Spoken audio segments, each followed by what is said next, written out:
حدیث نبوی صلی اللہ علیہ وسلم۔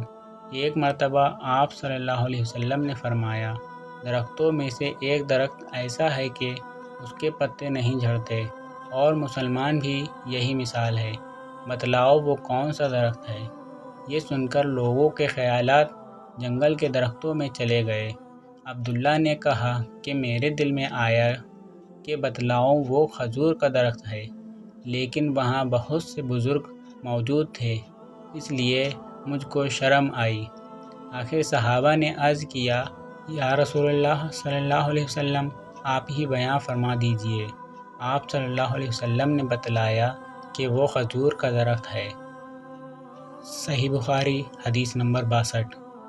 تو دوستو، امید کرتا ہوں یہ ویڈیو آپ کو پسند آئی ہوگی۔ ویڈیو کو لائک ضرور کرنا، چینل کو سبسکرائب ضرور کرنا، ساتھ ہی ساتھ بیل آئیکن کو بھی ضرور دبا لینا، جس سے میری آنے والی ویڈیو کا نوٹیفیکیشن آپ تک پہنچ سکے۔